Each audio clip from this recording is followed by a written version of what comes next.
if there, if I saw trash cans with my name on it, and I was going into my complex and there was trash cans, I would laugh.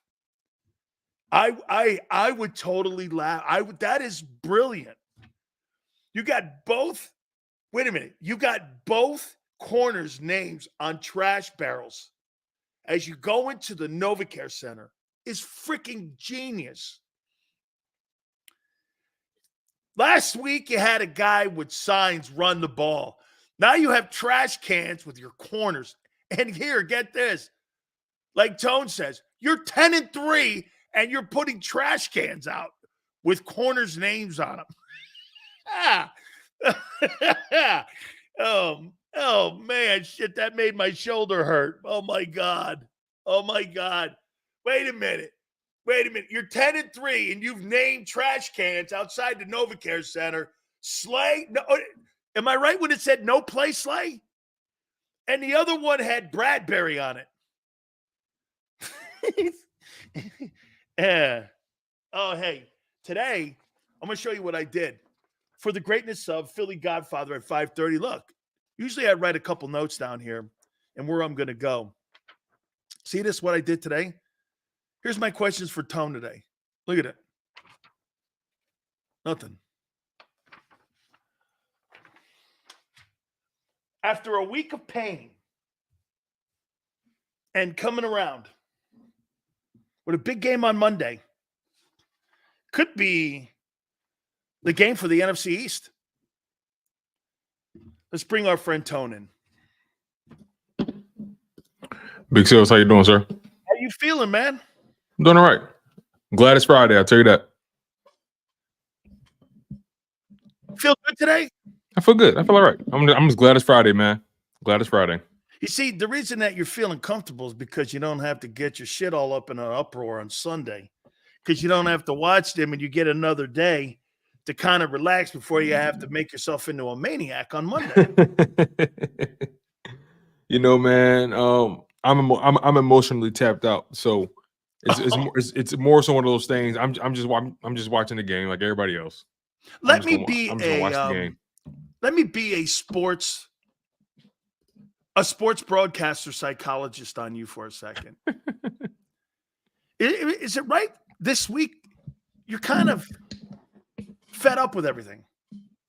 Yeah. I'm fed up with a few things. I'm fed up with the oblivious nature of how people view this team.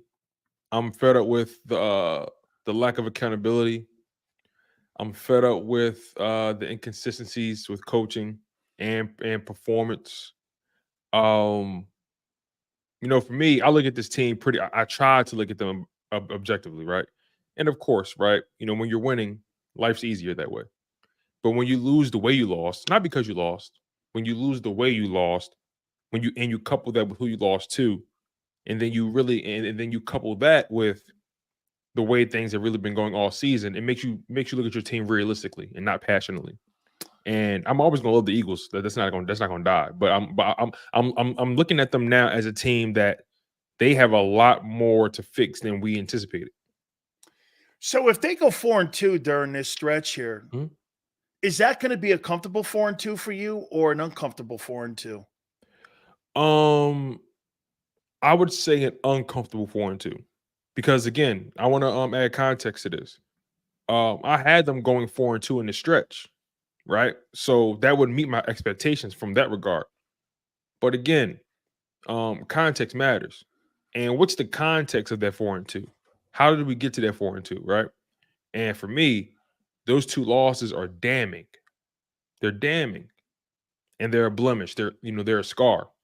And they're going to follow you for the rest of the season. So it takes away from the 4-2 record. In my opinion, yes, it does. But some people will say, what do you mean? They went 4-2 in the stretch? What are you talking about? Teams lose all the time. Yeah, they do. They do. But that wasn't just the loss. And people can try to minimize it all they want, say it was just one loss or just 2 games. Oh, no. I don't look at it that way. I look at it as those were different laws. Those were I personally look at it as See, they were demolitions. They were that was a dismantling Yes. of the Philadelphia Eagles. You know what I Yeah. mean? That wasn't just damn, you got, you got beat. You know what I mean? You came out, that was just a top to bottom dismantling. So for me, I don't take those lightly because I know those are the two teams that are standing in our way to winning the NFC Championship and getting back to the Super Bowl. And when I look at both those teams, some people may say, no, Tony, you shook. No, I'm not shook. I have eyes and I see our deficiencies and I see where those teams are, especially on the defensive side, because most of my concerns are defensively. Most of them. I have a feeling the offense can somehow figure it out. But the defense, I don't know where that goes from here. I don't. It's not going to go anywhere. But people can pretend like they know where it's going to go. It's not. They have no idea where it's going to go. That defense can very well be exactly what it is. They're at the bottom of every meaningful category. It's the reality, though. I'm going to tell you that. I'm going to bring this back around again. Something I said yesterday. There's a lot could be laid at the heels of the offense not allowing the defense to grow and not allowing the defense to mature. Because remember what we said at the beginning of the year, Tone, that defense was going to be better as long as the offense, and we assumed they were going to stay in their identity with those RPOs, staying with the foundation of the running attack.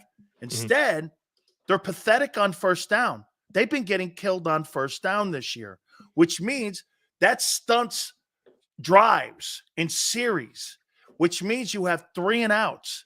And when you're doing that, here's a prime example of it, Tone. Josh Sweat's playing more reps. You don't have the rep. You're not having the amount of guys getting home. You don't have the amount of sacks, which is now also starting to expose the secondary. Your injuries are becoming more proficient. And what's happened is because they took the RPO out of the offense, I think it's affected also the defense on being able to have time to sit on the sidelines and mature. You have to run those guys right back out there and put those guys in situations where that defense was not ready. And as you're seeing right now, what's happened is it's become predictable. It's becoming the same as a couple of years ago. And without a doubt, they're just not getting home and the same fundamental philosophy, and you're not winning first down. There's a lot to me that says, I heard you say something earlier about miscalculating. I think the biggest miscalculation on offense this year is the impact that not having the RPO in the offense this year, how it's affected both sides of the ball. The offense has to do a better job of sustaining drives. I can't remember the last time the Philadelphia Eagles won time of possession. I can't remember the last game, right? So I understand that perspective of if the defense sustained drives, it'll allow this defense to develop and they won't be on the field as much and you can kind of hide it, right? But to me, that doesn't sound like development. That sounds like you're trying to hide your defense. That's what that sounds like. I'm trying to give it time. So now you always say this is week 15. How much time did you need? I was talking more week 8 though.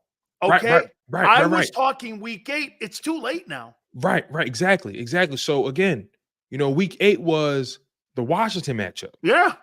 That was the I Washington thought they matchup. would be better, but they got worse than those. Those Washington games did more for the league to see who they are than any games because of the lack of talent they have. But you know what? You said something that week that I loved. They have spotty talent in Washington. There's spot talent there. They're not great in the O-line. They stink. But they have a talented coordinator. Get the ball out quicker to help the O-line. Got a smart guy. You got Terry McLaurin. Dotson's good too. Tight end's coming along. And you had those 2 tackles in the middle. Okay? They have spotty guys throughout the team. And at the time, they had both the edge rushers too. Correct. Sweat and Chase Young. And they kept them both. Though one game was a stupid coaching decision, and the other one came down to the last series as well. Reddick put a stamp on it. Right. Okay? I'm just saying, Tone, that did a lot. I thought they were going to take off from there. I think See, we both talked about it. Instead, it went the other way. I'll take it a step further. I thought, based on what I saw in the Miami game, that they would take off. Remember, they only allowed Miami to put up 17 points, and that was at the time where Miami was getting all this love for being this electric offense. Remember, so when they held Miami to 17 points and held them to their season low in yards, I said, "Oh, okay, that's how good that defense can be." But then you follow that up with the Washington game, and I'm like, "Okay, who is this defense really?" So we've all, if you really go through the schedule, they've been very inconsistent. Matter of fact, their best stretch from a defensive perspective was week 5 to week 7.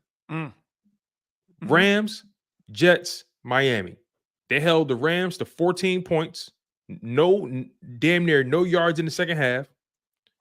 They held the Jets to 14 points, lost the game still. I'm sorry, they held the Jets to 20 points, but still lost the game.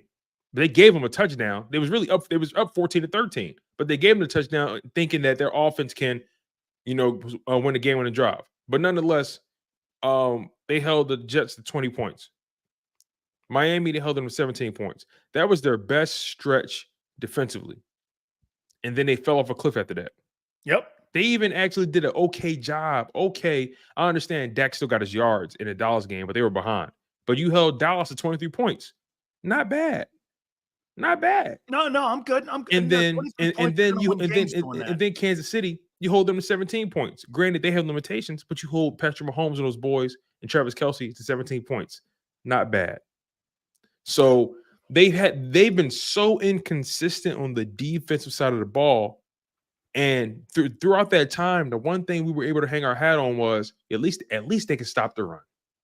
At least they can stop the run. You come out of the bye week, no run defense to be found. How do we explain that when you come off the bye week? Rep wall. And also I can understand because prior to the bye week, they were giving up around 65 yards on the ground rushing. The best in the league by a long shot. Since the bye week, you're giving up 140, 150 yards rushing on the ground per game. I can understand if you went from 60 yards a game to about 90. Okay, whatever. You're giving up nearly 100 more yards after the bye week. I'm having a hard time believing that's just fatigue. It's so many other things there. Bruce, I see you there too. We kind of hit on the thing with Mahomes. I appreciate it. Thank you very much. Happy holidays to you. No, Tone, all of that is playing a massive factor in the sputtering, and it's affecting the defense and their development. Like you said, again, okay, we're week 15. You're right. All of that, though, the not using the backs, the not running the ball, the sustained drives, dude. That was so vital in 22. Right. And I will agree with you, though. I will agree saying that the offense to this point has not done a good enough job with keeping the defense off the field. I will say I agree with that 100% unequivocally. But again, I just thought this defense would be. Yeah. See, they went from being. I thought they were going to get better too, Tone. They went from being inconsistent to just being bad. Bad. That's the problem. But that's also a miscalculation. Yes. Okay. And numerous things, but again, internal. Yeah. Internal. I also want to point this out. So, Tone, last night, I took about 20 plays from 22 and 20 plays from 23. And the proficiency that Shane Steichen got to play in to Jalen Hurts per play, per series. Jalen got to play in 25-second play clock at around 21 as an average. This year, it's around 14. Jalen Hurts then gets to the line of scrimmage, and he's got probably 10 seconds to get that play off. What you're doing is you're telegraphing teams, and it helps you on your stunts, your blitzes, your pass rushing. Because, again, the closer you get to one, when you're looking up as a defensive lineman, you can time it better. I know when the snap count's going. Exactly. You're running out of options. You limit yourself. And what you're doing also is you're giving Jalen less time to make adjustments. Get back in the pocket to process the intel. And you want to know why the plays are slow developing? Because Jalen Hurts is getting to play in too late. It's not as proficient. Yes, yeah. How It's many not. bird timeouts Right. have you seen this year? Also, I've never seen them take the play clock down to 1 so many times. Right. They're so That's slow what at getting the tipped play me off. So you played this game, right? Who's the first person you look at? Is it the coordinator getting the play in late? Is it the quarterback delivering the play to his team? Where's It's the the first sideline guy getting the play in. Okay? Because So remember something, he's got to convey it to Kelsey too for blocking protection. right? So Kelsey's got to set the line protection as well. And so when that comes in, and again, Tone, when you got first-year guys in first-year roles doing all that under pressure versus guys who are experienced play callers, guys getting to play in on time. Dude, that's a thing, man. That's a thing. When you don't have – there's a reason why all of these guys that are up for the MVP award all have quality guys around them and with tremendous experience and getting – Bill Wall said it. The quicker you get that play in, the more the quarterback has time to process the information. Jalen Hurts is taking so much time on getting back. I don't think he's being properly coached on his drops and his steps to get back in his 7 or 5, and the plays coming in late. That's why it looks like it's a labor to get a pass off and why he's only going to 2 people and targeting 2. It's not that he – get this, Tone. I don't really think it's him not being able to read defenses. I think he's limited in options because he's limited in time. You may be onto something. No one has really talked about that enough. The fact that the coordinators are getting the calls in late, which to me that's fundamentals. Which signifies indecision, which signifies someone without a plan, or someone listening to someone else's plan. Exactly, not having confidence in what you're calling. So yeah, again, man, we spoke about this for the past few days. What makes the Philadelphia Eagles issue so damning is the fact that they're internal and they're things that they can control. Yeah, I can make sense of an injury. You know what I mean? I can make sense of an injury. I can make sense of, little things like that. But what I can't make sense of is the incompetence at certain positions. Some say, well, they're new at this role. Listen, this is week 15, man. Ain't no rookies no more. New at this role? Ain't nobody rookies no more. That's week 15. Not an excuse. We're past that. It takes no talent to hire great people. Man. I mean, you're trying to outsmart the room. You're trying to outsmart the room by hiring and elevating all these people from within to give your organization a bow tie on it. Look what I've done. By elevating 12 of the 22 coaches into first-year roles. And get this, Jalen Hurts has a first-year quarterback coach who's part of the getting to play in on time, a first-year coordinator getting to play in on time, a third-year head coach getting to play in on time. I mean, Jesus criminy, man. I mean, a common sense person would know that you're flying with an inexperienced flight crew. Why don't you've been saying something, and I expanded it last night. I was talking to Frank Reich last night,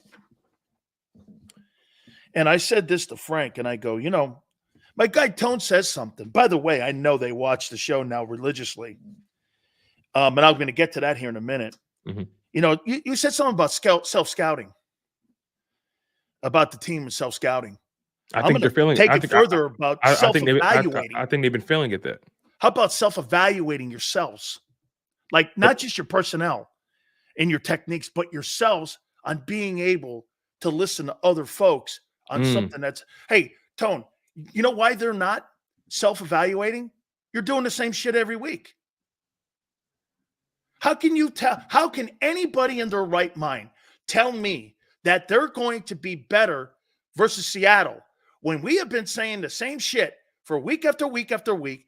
And you said self-evaluating. I say you said self-scouting. I say self-evaluating. When, get this, they don't see it because they haven't changed it. I said going into the bye week, though, but the number one thing they need to do Because going into the bye week, I knew they had deficiencies, right? I knew there was this disjointed nature about the offense. So I said the number one thing going into the bye week they need to focus on is self-scouting and self-evaluating.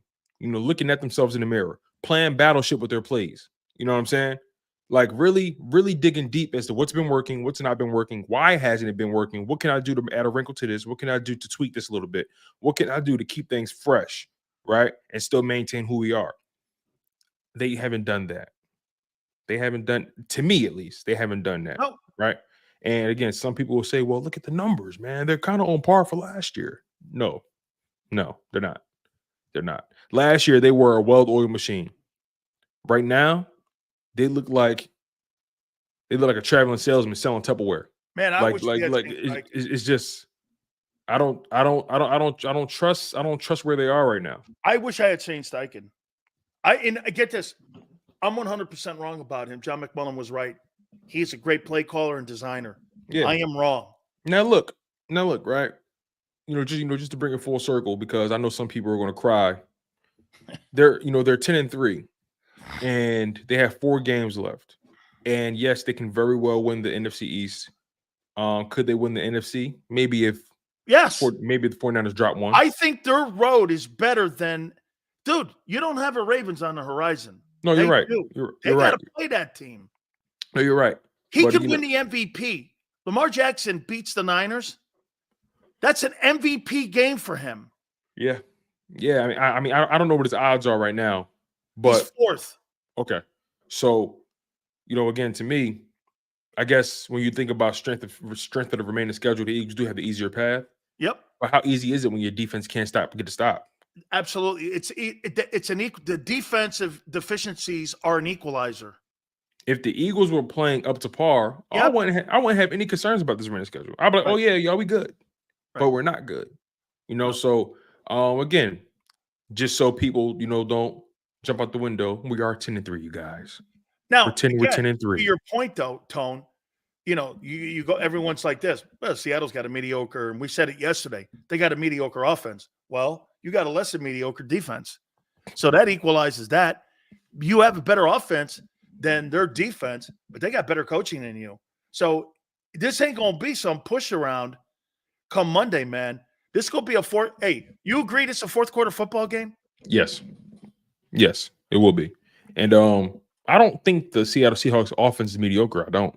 When I see DK Metcalf, Tyler Lockett, DK Lockett, or Lockett, right, Lockett. Yeah, right. When I see DK Metcalf, Tyler Lockett, when I see Jackson Smith and Jigba, when I see that running back room, I don't see mediocre. Could their offensive line be better? Definitely. They're not one of the better groups at all. Could they be better? For sure. Could the quarterback be better? On and off the IR. Could the quarterback be better? Definitely. But I see an offense that can pop on you at any time. Oh yeah. Hey, they played the Niners and the Cowboys better than what the Eagles played them.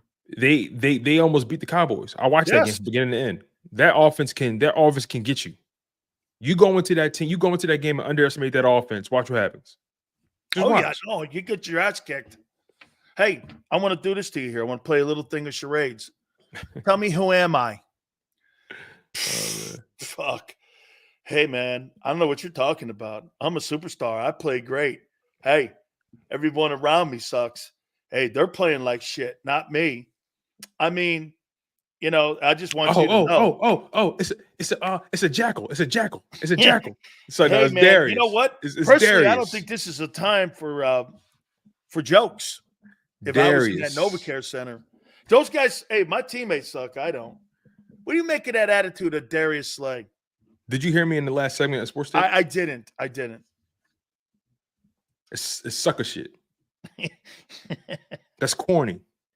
You know what I mean? You go on your podcast and you talking about, the trash cans were funny. I'll admit, you guys know I love to troll myself. I liked it too. I won't lie. I thought it was funny. I like to troll myself, but I did have a perfect game. It's our defense is playing like trash. Hey, what? Y'all lost by a large margin. Convincingly. And you talking about, you played a perfect game? Are you smoking dope? I don't care. I don't care You know what's so funny? Here are his stats against the Cowboys, right? When Darius Slay was in coverage and targeted, Dak Prescott went 0 for 6, 0 yards, and he had 1 pass interference with a 39.6 quarterback rating, right? So I guess statistically, in the vacuum, you had a good game. But when I look at the scorecard, when I watch that defense and how they play, all you guys were trash. So to me, for you to try to single yourself out because you didn't see, you're lying. You say, "Oh yeah, you know that thing was pretty funny," but you felt the need to protect yourself. So obviously, you didn't think it was funny. Oh no, he means this. So which is it? No, he means it. What he's doing is he's trying to bullshit you with 10-3 by doing this. Hey, it ain't me. I'm good. Hey, it ain't me. It's him. He's my boy and all that. It's backhanded slaps. Yeah, we don't need that. I'm sorry. That vibe, we don't need that. Well, then think about this too, Tom. So you're the best defensive back on your football team that as a unit is last in the league. Make it make sense. Hey, come on, guy. Make it make sense. It's nothing worse than listen, it's nothing worse than when you got everybody rowing in the same direction to the same destination. And then you got that one person on the boat that says, "Look, man, like y'all keep getting tired, man. You ain't gonna make it if y'all don't hurry up." It's like, bro, we're all in this together, man. Why ain't he helping his teammates? Like, come on, man. You know he did this last year, right? Yeah, he did. He did this against the Cowboys. Josh Jobe made a mistake on the 3rd and 30 play, and Darius Slay threw him under the bus. Yep. It just so happened it was the same team, the Cowboys. So it's just like I said to you at the beginning when you first asked me this, to me, that's sucker shit. Yeah.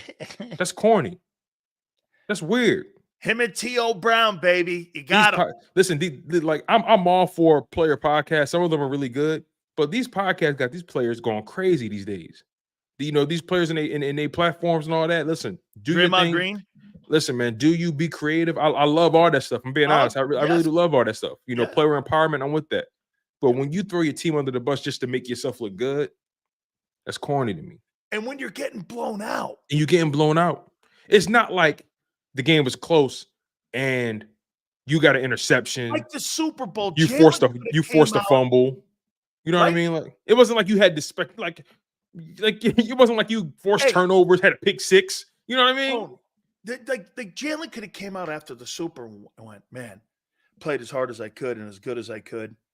And we just came up a little short here, and this will be great for us. I'm great with that. I'm totally great with that. Because you know what? He did. That's the truth. But when you do that, and like you said, technically, hey, I'm over here in my sandbox. My sandbox doesn't have any cat shit in it.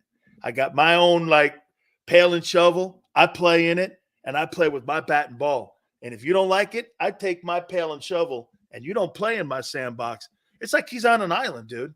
But you know what, Tombstone? Hey, losing exposes people's behavior. It does. It does. And I was raised a little differently, right? I was raised that because I grew up with a sibling. So if my mom or my dad sent us outside for a task, and I had to complete one side of the task, and my brother had to complete the other side of the task. If I finished first, I got to have my brother complete his task because at the end of the day, we in this together. That's right. You know what I'm saying? My dad or my mom sent both of us outside to complete this task. Oh yeah. He didn't send us outside to complete one half of the task, and I come home without my brother. And right now, Darius Slay is trying to come home without his brothers. Yeah. I don't like that. That's the guy you don't want on a tug. That's the guy you don't want when you're talking about a tug of war contest. You're trying to win the Super Bowl. You talking about the perfect game you played. Your team got blown out 2 weeks in a row. Hey, I played great against the Cowboys. They blew you out. Well, I play great. How do you sound? That's not something you say in Philly, I don't think. Listen, man, he must already know his day's number. That's why he's talking like this. He must already know. He must already know. He's done. He's totally gone. Now, we're going to probably disagree here on this one. So what'd you make of your boy doing up downs today and doing football drills and fumble drills in week 15 of the season? So when it comes to the fumble drills, I saw those earlier. When it comes to fumble drills, they actually do fumble drills all season. He didn't look too happy doing them today. Could you really see his face? Really? Oh no, I saw it on the Carton show. They showed it. Oh yeah, I like Carton show. That's a pretty good show. Yeah, no, Carton goes like this. Carton actually thinks it's the most disrespectful thing you could do to a franchise quarterback practicing, and the fact that they went into like kind of a full practice. Okay, they had kind of like a full contact practice in a way. Well, I'll put it to you like this, right? You know, it was also disrespectful. 15 turnovers on the season. So to me, if you can coach the franchise quarterback hard, everybody else can get it. We spoke about this. I said that yesterday. We had these conversations, right? So the thing is, right? No one is exempt. Especially when your fumble was the domino. Like, do you think they've been coaching Jalen Hurts all year, or do you think they coaching? I mean, that's the first time I've seen that publicly. Right, and no, I agree with you. That's the first time it's the first time, and it's almost like they made that a priority, or the media, for everyone to see, or the journalists. If that's a normal thing, no, I've never seen film of that. I've seen the way that they were showing, and then you saw Hurts' his reaction to it. He's doing up downs or fumble drills without the football. So what they were doing they were doing fumble drills falling to the ground. So they had the ball fall to the ground and they'll punch the ball out. Okay. I keep up with all their offseason activity. They live stream all their training camps and everything, and they do fumble drills all the time. All the time. Why'd they tape this one? That's what the media likes to do. Because they know they fumbled 3 times in that last game, they're going to make sure they catch every single thing when it comes to fumble drills. So listen, man, we all understand narratives like to get painted, but the fumble drills is nothing new at all. Hey, it's not. Well, it's being made of something, but it's being made of an issue today. Exactly. That's my point. You know, that's my point. Somebody made an issue of it, and the media has been covering it, like you said, something that they've seen all day. Wait, are you saying the Eagle thing? Wait, are you saying the media's making an issue of it, or the teams? No, I'm saying the Eagles are. So that's not their footage, though. That's their accessibility, dude. If you're seeing something you've seen all year, nobody's ever put film or made an issue out of it until today. I think that's coming from them. I mean, you're tell me you don't think the Eagles control the media in that town? Oh, that footage came from someone's cell phone. Because of accessibility. So right. They always have accessibility to the drills. Not every. Do. Well, then why haven't they been doing that all year? Why is it an issue today? Because they didn't fumble 3 times in a row in a game early in the year. I'm gonna hook you up on this on how you keep your key fob. When you talk to Bob Lang, and you want to know what they want to have out there as a narrative, you know exactly the direction so that you get your key fob next week, or it gets revoked in that league quickly. Okay? If you're not following along to put a story, you ain't just going to go out there and make some freaking narrative up about the Eagles. They took Nick Sirianni off Angelo's show in his final week of being a broadcaster because he was too hard on him. Hey, Tone, I get it. You're okay. So all of a sudden today, my only point is, and this is my only point, and I don't really have anything beyond it. My only point is they do fumble drills every day. Okay. That's nothing. That's nothing new to me. I mean, right. It just was made an issue today for some reason. But it was the media thing that they got clearance from themselves to do. I can't speak for that. That's how NFL teams run. What I'm telling you is they do fumble drills all the time. Okay, that's all. That's the only answer I have for you. This is the first time I've seen it, and this is the first time the nation has seen Jalen Hurts doing up downs. I guess so. No, it's a fact. Everyone's talking about it. I guess, man. I guess. I'm not the only guy talking about it. There's like 50 shows talking about it now. I'm sure they are. It's They're content. talking about the team like it's unraveling. Now, do I think that from that video? No. I think that there's something inside there that they want to make sure that Nick is putting his foot down and that message is being sent through all of their mouthpieces. Now, I'm willing. So now, that Nick I'm willing has to agree control with that. of the situation. Now, I'm willing to agree with that. I'm willing that they're trying to paint a narrative about their head coach. Right. I'm willing to say that. It's not about Jalen. I'm willing to say that. It's But about but when Nick. it comes to fumble drills, No. that's not something new that they do. Maybe I should have prefaced that. I thought that video was more about showing that Nick has control of the locker room I agree with that. I agree with that than 100%. anything else. And by the way, the players probably don't think like you, don't think shit of that. But Right. now when you think about it, do you agree that the Eagles like to put out public perception Yes. about how they're looked at and how Yes. they're perceived? Absolutely. Okay. Absolutely. That's what that was. Yeah, I'm willing to agree with that. Yeah, I agree with that because I think again, I think it was more so about showing that coaches are in control of the situation because in that Cowboys game, they didn't look like they were in control of that situation. And get this, the press conferences this year with the side going, yeah, man, they just went off script and, and if I had to, and then Mulata saying that he apologized for shitty play calling. I mean, they look I don't know how many coordinators I've ever heard apologize for not putting out. I mean, Jordan Mulata is an offensive player. They slowly look like they're unraveling, and that was something because that's being. You're right. That's purposely being pushed. Yes. It's not unraveling, is what they want you to think. Right. I'm willing to agree with that. I don't think it is either, though. But I think there's a perception that it looked like. Look at what they did for Buffalo last week and how some of the media people up there were kind of being directed through their sources and talking. There's a D gun in every market. Yeah. Okay. There's a D gun up in Buffalo, and all of a sudden it's unraveling. Sean McDermott, dude, that whole week of press conferences, Josh Allen is defending him. Today he even came out going, hey, we're growing as a quarterback and a head coach because he knows he's under heat. Won a big game last week in Kansas City. Holy shit, the narrative went out. Wow, man, they rallied the truth.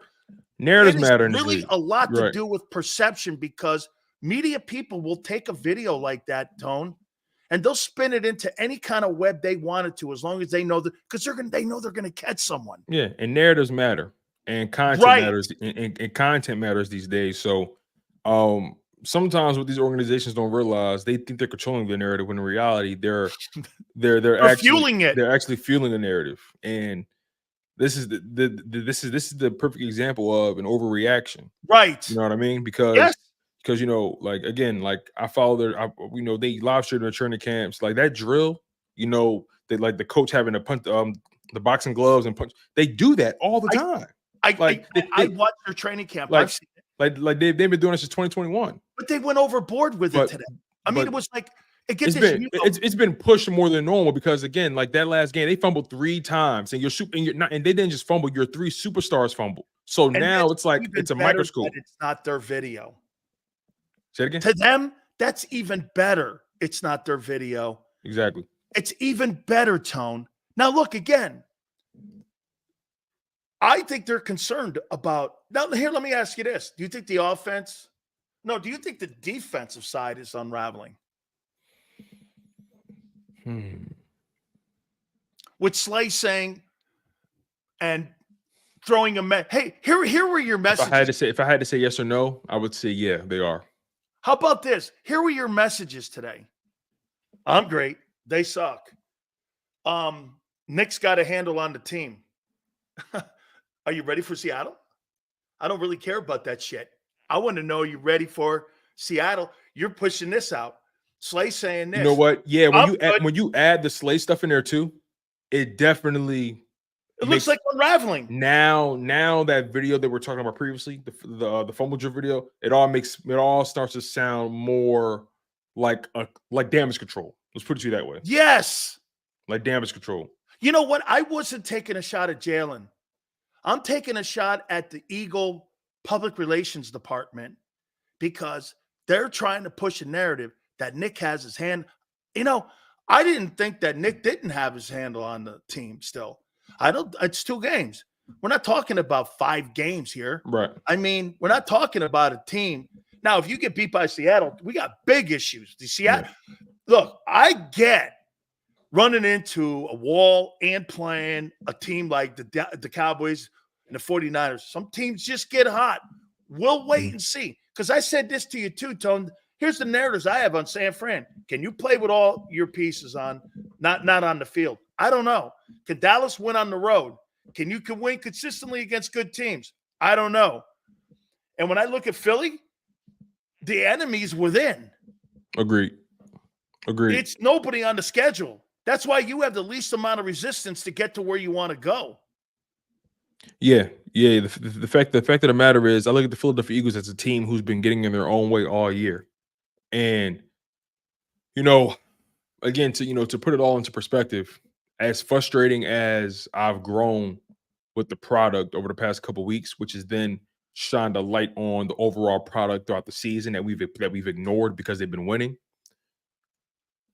I look at this team as a team that's trying to recreate something that's hard to recreate. Can't put the toothpaste back in the tooth jar. Right. So when you come off a Super Bowl loss and you make it to this point in the season, it's a difficult journey.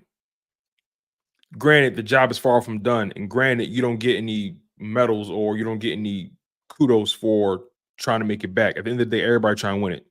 Only Dallas gets them. Right.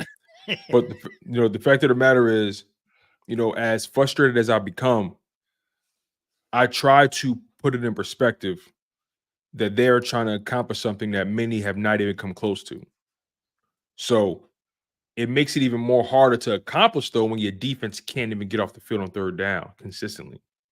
So the defense has taken a huge step back, one larger than I even anticipated. Me too. I thought they'd be way better. And I think this is the wrench in the situation that we didn't expect. We didn't expect this defense to be this bad. We also didn't expect the offense to, I don't know, in week 15 still be this inconsistent or disjointed. It seems like slowly but surely things have been declining, but they've been winning so much we've been ignoring it.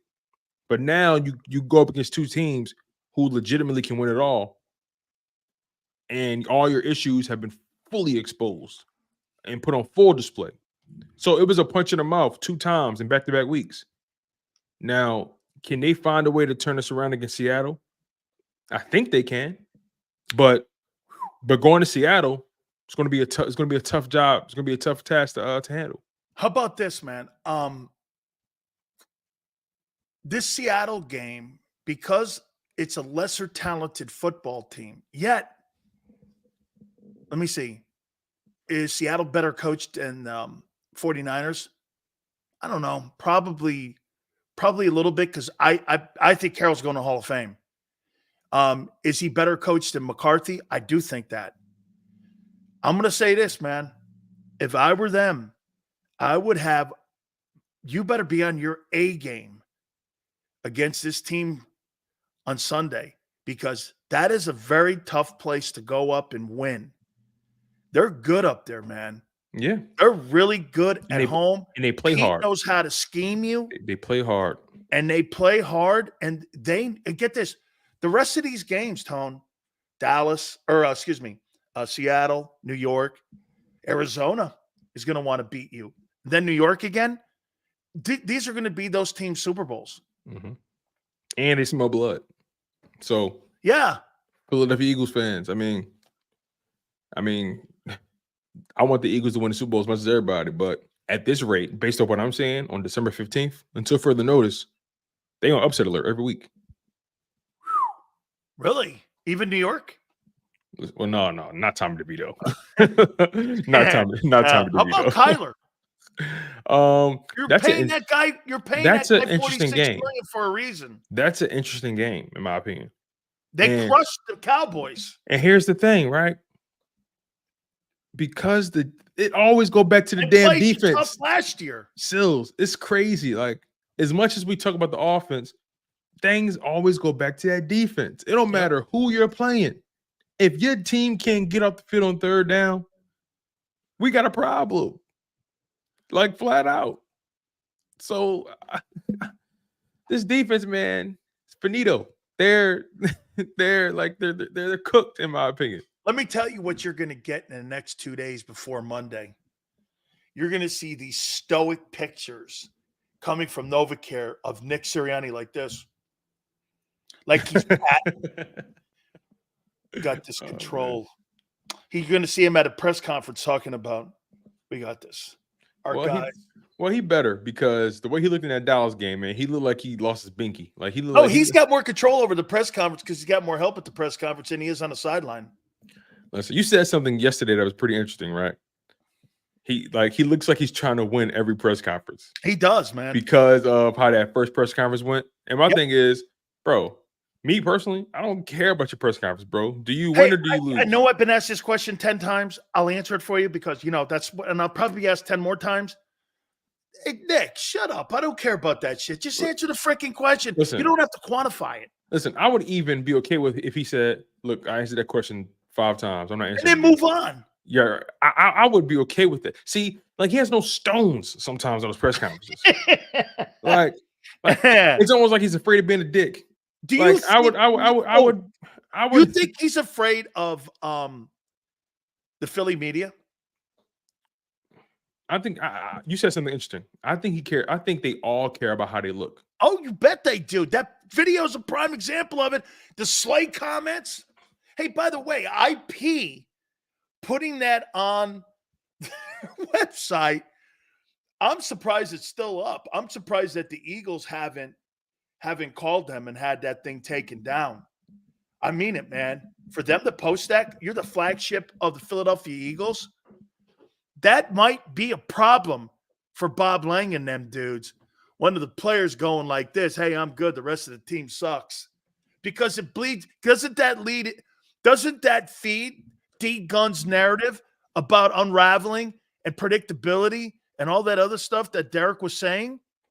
It validates Derek Gunn. Yep. And also, I don't know if you knew this or not, but a couple days ago, Nick Sirianni made an appearance on the Rich Eisen show. National. Now, I didn't listen to it yet because I haven't had the time. But you think it's a coincidence? No. That all of a sudden, after two losses like that, they're on national. And Nick Sirianni is trying to, put out some fires. Wait a minute, Tone. So wait a minute. You go on the Rich Eisen show. You have guys watching Jalen Hurts today doing grass drills or fumble drills or some other thing. You having a full practice with pads on.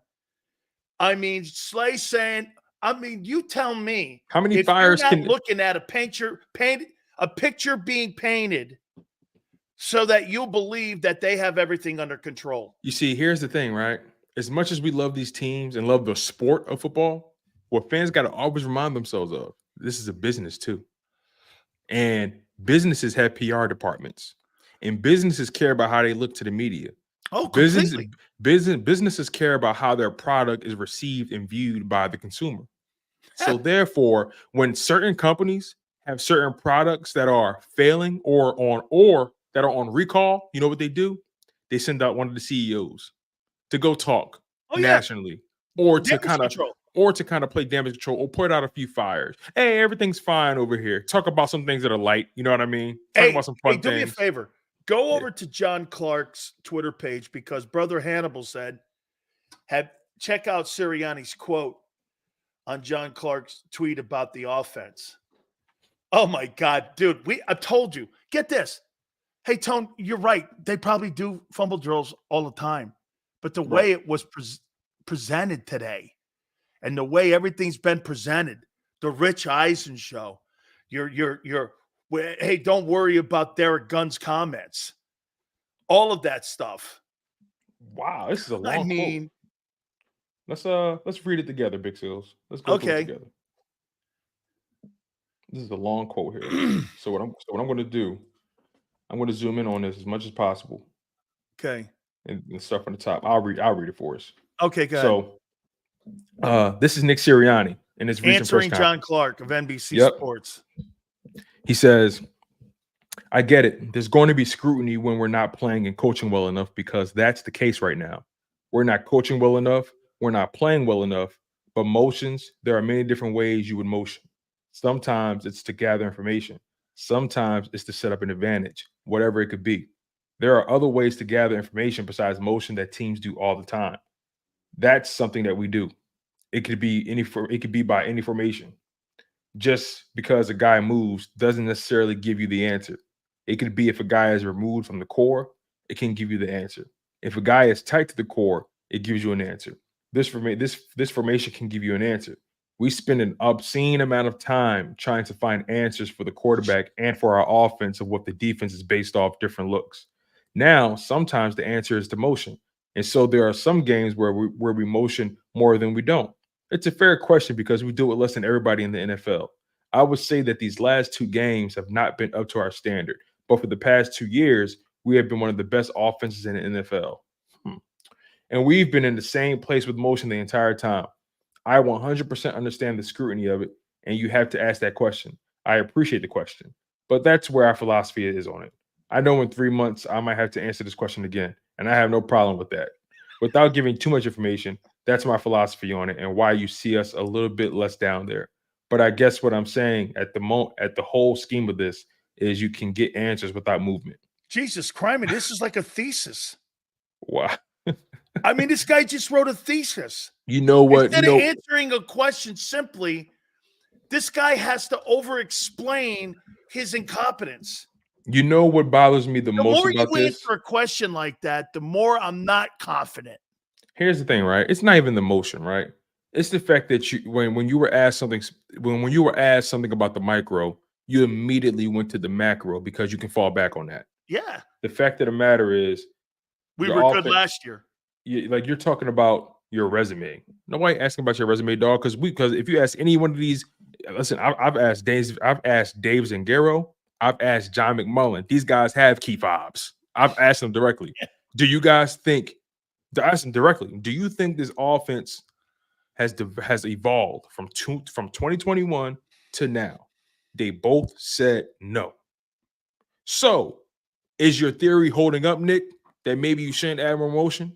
Let's not even act like motion is the real issue. The fact of the matter is your offense has not added any new wrinkles to it. Hey, you know, Tone, I no disrespect to what you were reading, but I lost interest 3rd sentence in. I'm not mad at it. Holy cow, guy. You have to over-explain a simple question about motion? Well, let me put it to you. I'll answer a simple question. I saw Josh Allen go motion and expose your defense. What was your counter to the fact that you stay in zone and you telegraph it? Please answer. I don't need to go into some beatitude and put some beatitudes up there, or I go up there and put something on a chalkboard and put like some sort of sermon up there. Dude, answer a question. Motions? You know what how about a guy brought up something earlier today. How about a silent snap count? That you don't have to do too much creativity. How about getting a play in quicker? I mean, help your guy out a little more. How about go with a quicker pace? You know, there's so many things you can do, Tom, without changing what you do, but speeding it up. You know, I'll give you, for instance, here. You know what? Here, I think this is the greatest thing that I was ever told by a professional sports legend. And this was by Pete Rose, believe it or not. Pete Rose goes like this. Someone goes, Pete, when you're in a hitting slump, what do? Do you change your stance? He goes, why would you change your stance? That's what got you to the big leagues. He goes, you step back, you step front, you step to the side, you step closer to the plate, you step back. He goes, you don't change what got you to the big leagues. You change the nuances around it. And that's kind of what they don't do. Yeah, they don't change any nuances. Just motion. Dude, you got Philly media people talking about motion, and they can't explain why they don't have any kind of creativity in their offense. That's what, that's a nice way of saying you don't have a creative offense. You know that, right? John Clark's question is a nice way of not see me. I'd be a dick. This. You have no creativity in your offense for 2 years. Why? It's a roundabout way. Yeah, it's a roundabout way of saying you're not changing a damn thing. Right. It's a clever way. That's why he keeps his job, because I'm not as clever as him or as smart as him. That's why I'm just not, Tone. I'm not a guy that knows how to. I'm a rough edge guy. Right. I'm a 7. He's a 0, and I mean by 0 because he's got smooth edges. Okay, I'm a rough edge guy. I'm a 4, like that kind of guy. I know what you mean. He's not. And those guys are all the guys who know how to get through the hoops and jump over the ceilings and know how to get the keep bob and keep it. And hey, there's a talent to that. I haven't mastered that. Yeah. Okay. And yeah. I kudos to them. And to me, it's simple. Hey, how come you don't have any creativity in your offense for 2 years? Your offense hasn't developed, but Hurts has. And by the way, and you hire all those not incompetent, inexperienced people around him. How did you expect this offense to go forward when you went backwards as an entire organization around him? You got the same talent. Get this, Tone. Think about Because this. You know why? You got the same talent around I'm glad you said him. that. You want to know what he expected? They expected the talent to carry them again. That's what they expected. Or they were arrogant to think that they had matched the talent with the talent they put around them. It's fundamental flaws. Or they were arrogant to believe that the NFL hadn't caught up with him yet. Yeah, and get this. Yale goes like this. They went to a Super Bowl last year. They sure did, Yale. Why'd they change half the staff out then? Like, yeah, they went and they lost. So what are we talking about? Hey, and they have 12 guys in new positions, and mostly of them are around Jalen. Your $50 million investment, Tone. You got new dudes in new roles and inexperienced roles. You know what? I wish I could, when I was younger, man, I used to always be like, hey, Dad, I mean, I didn't do well this time, but that last exam, I got an A. But don't worry about this C though. I'll do better. It's like, all right, well, you had a house like that. All right, well, you got to prove it to me. Hey, I wish I could live off of what I've done. That's not how this game works, baby. You got to prove it every single day. You know what I'm saying? So I wish I could live off of my past. You know what I mean? You got. You know what made Brady so great? You got to punch your ticket in every single day. 1-0 quarterback in pro football history. He never talked about his accolades. I've never heard that guy when he was a player talk about anything he ever accomplished. When asked the question, are there better quarterbacks in the league? He says tons. And I'm going like, come on, guy. Tons. I wouldn't put the word tons better than anything around that guy's life. Like when I grow up, this guy had the best chick on the planet. This guy had the best Super Bowl resume on the planet. Come on, man. There's nothing this guy hasn't done that wasn't great. And he's talking about other people being great around him. And get this, and the opposite personality, Slay. Hey, I'm great. You suck. Listen, man, if you let Slay tell it, man, he having an all-pro season. He believes that. You see, you got to remember something. He's looking for his next job. Listen, he's looking for his next job at your expense. That's why he's trashing you. Darius Slay's got to trash you right now because he's part of the worst pass defense in the league. So what does he have to do to make sure he gets – remember what I tell you about setting up Monday's show, Tone? He's setting up his next job. You see that, right? Is that the Drew Rosenhaus model? Is that the Drew Rosenhaus model? Yes. When you know your day's number, start trashing the team so you can elevate yourself. Is that the model? You bet. I'll give you a story about Drew Rosenhaus real quick before we go. Mm-hmm. So this guy used to show up. You know he made his bones, right? This is how he made his bones. This guy is a real sleazy dude. And I'll tell you, man, so he was a South Florida guy, and he used to come around Jimmy Johnson's practices. Jimmy would throw this guy off and out of practice all the time. He started befriending Michael Irvin, all of these Miami Hurricane guys. Remember something. Robert Bailey works inside the organization, and Robert Bailey is a former Cane. There's all former Canes there. So the Miami Hurricanes back then, dude, we didn't lose games. We had a 58-game win streak, the whole thing, national titles, won 5 of them. Mm-hmm. All those guys went on, Ed Reed and all them guys.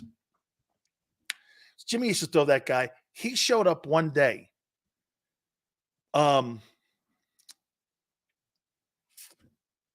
Okay. Someone's trying to tread lightly. I know because someone's trying to tread lightly. Hold on here. Let me. Okay. So this guy used to how about this? This guy used to show up with a brown paper bag of a lot of promises. Ah, is that fair? He had, hey, there were a lot of promises in that brown paper bag. Mm-hmm. And I looked over at Gary Stevens and I said, hey, coach, you need this more than me. He was our offensive coordinator. All those promises. And so Jimmy hated the guy. So when Dennis Erickson came in and Jimmy went to the Cowboys, Dennis let him in. And Dennis opened up the gates. And that's how Drew Rosenhaus got started. Because all those guys went on to become superstars. They told their friend, they told their friend, they told their friend, Frank Gore, McGahee, Santana Moss, Winslow, Shockey. How long has he been in the game? Oh, geez, probably since 85. He got money. He got money from the 80s. He ain't spent yet. He gets 10% or like 7%. So you sign a $100 million deal. He gets $70 million. He gets $70 million. No, $100 million. He gets $7 million. Yeah, he gets $7 million. Yeah. He gets $7 million bucks. He probably got money from the 90s. He ain't spent yet. And remember this, he's probably between Jimmy Sexton and back in the day when Robert Fraley was alive, he was a big agent. My agent was Randy Fataha and Bob Wolf. Those were my guys who got me my deal. And so, yeah, no, he's oh yeah, no question about it. CAA now runs a lot of it. CAA is big. Clutch Sports is now. Nicole Lynn is is very talented. Yeah, you know why she's talented? She keeps her mouth shut. Yeah, she's become the president of their football division. So she handles all their football transactions, basically. Yeah, no. I mean, she is brilliant because to me, the less noise you have and you sign the biggest deals, you must be a rock star. Got to. You must be a master negotiator. Rock stars don't get max deals, not saying anything publicly. Yeah, that's true. That's true, man. Man, I mean, look, this is a reason you don't have you don't have Lil Wayne. I don't want Lil Wayne as my agent because you know why? He's too loud. Right. I want my agent and guess what? To be loud. It's just right, and it's like, and it's not even like he's just too big of a of a brand. You Master know what I mean? P and all that shit. I don't need that. It's too big. It's just too big, right? Even if they actually got someone professionally handling the transactions, it's just too big of a. It's too much. So yeah. Now I'll tell you what, I wouldn't mind Maverick Carter. Okay, being around that guy. That's right. Jimmy Sexton was Reggie White's agent. Okay, he was Jimmy Sexton's a phenomenal agent. Who's the other guy too? That is the president of Clutch. Rich Paul. Rich Paul. Those two guys. Is Rich Paul with the Knicks now? No. Rich Paul. He runs Clutch. Okay, he runs Clutch. Rich Paul. And by the way, a friend of mine, Worldwide Wes, was also a dear friend of mine. That's one of LeBron's guys. I've known Worldwide Wes since 1983. He's by the way, Worldwide Wes is a Philly guy. Wow. Do you know that? No. Yeah, Wes, LeBron's guy is, I think he's from either Pennsauken or I thought he was a Philly guy, Worldwide Wes. He's now the head of CAA basketball. He might be the one with the Knicks. Wow. Yeah, I mean, listen, man, all these guys are connected, man. All these guys are connected at the hip somehow, some way. What they're connected to? Money. Yes, exactly, man. Hey, let me tell you this. This guy, Worldwide West, used to sell like used cars and shit. And he was, dude, he would sell sneakers and he would come over and hustlers, man. Hustlers. Dude, he was a hustler, man. And I loved him. And he knew LeBron. And I don't know how he befriended LeBron early in his life. But Worldwide West, he did, and him and LeBron became boys to the point then where Wes, CAA hired him because he had everyone. I think Iverson may have been with him. I mean, he had everybody, man. I mean, dude, this guy was one of the biggest agents in the history of the NBA. He had them all. Well, I know one thing for sure, man. Drew Rosenhaus gonna have a busy summer because Darius Slay gonna be on the market, so. He's gonna have a busy summer. Hey, man. Hey, in closing, Who wins this Dallas game between the Bills? I like the Bills in this game. I know the Bills have some injuries on the defensive side, like Espinosa's not supposed to be playing, and They lost Micah that Hyde. linebacker too. Yeah. So, yeah, they got some things going on, but it's a reason. It's a reason the line hasn't moved since then. The line still hasn't moved. So, I'm rolling with the Bills in this game. I think the Bills win that game 28-24, 28-27, something like that. You know, you could win your division Monday. Man, that's the goal. Because look, here's my thing, right? You can put the Cowboys will be put to sleep. As rough as the waters have become, once you get into the playoffs, anything can happen. It's the playoffs. Anything can happen. So isn't it funny, Tone? 2 weeks ago, we had a different pecking order than we have right now. It's changed. Look how fast it changed. It don't take long. So that just goes to show you, as bad as things are now for the Philadelphia Eagles, and as pessimistic as I've been, Philadelphia, things can change. Yeah, Tone's had a rough week this week, man. Wait a minute, I'll take that back. Yeah, I haven't had a. Tone has had an He's had a Big Sills week. He's been angry Big Sills this week. You've been. I've been scorching earth. I'll say that.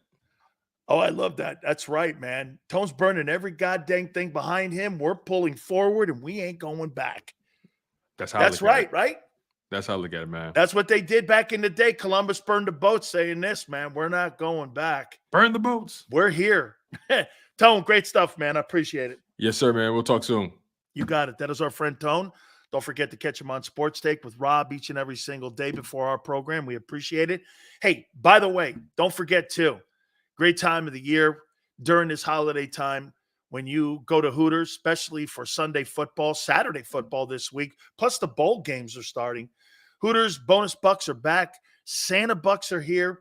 $5 gift cards, stocking stuffers for you to be able to put in those stockings for this Christmas time. Outstanding gifts, plus the calendars are out. The 2024 calendars are out, man. Absolutely awesome. $100 in gift cards are in there. HootersToGo.com. You can go to the website and order the food. Go to the app, and you could take it right from the building like a KOP or Rhode Island, New Jersey, all the way down to KOP. And you can experience what we did this past Saturday when we were over in King of Prussia. Don't forget this Saturday too, man. Happy hour specials, or today, Monday through Friday, 4 to 6. 6 items, $6. Kids eat for free on weekends. Wing Wednesdays, 1983. All great. Do me a favor. Go to northeasthooters.com. That's northeasthooters.com. When you roll in, do me a favor. Tell them Big Sil sent you. Eat chicken wings, buy Hooters things. Christmas is near. Shop, have a beer. Christmas shopping shouldn't be hard. Give your friends a Hooters gift card. This year, stuff their stockings and yours too with a one-size-fits-all gift card. Buy a $25 Hooters gift card and receive a $5 Santa's bonus card. Make it Hooters for the holidays.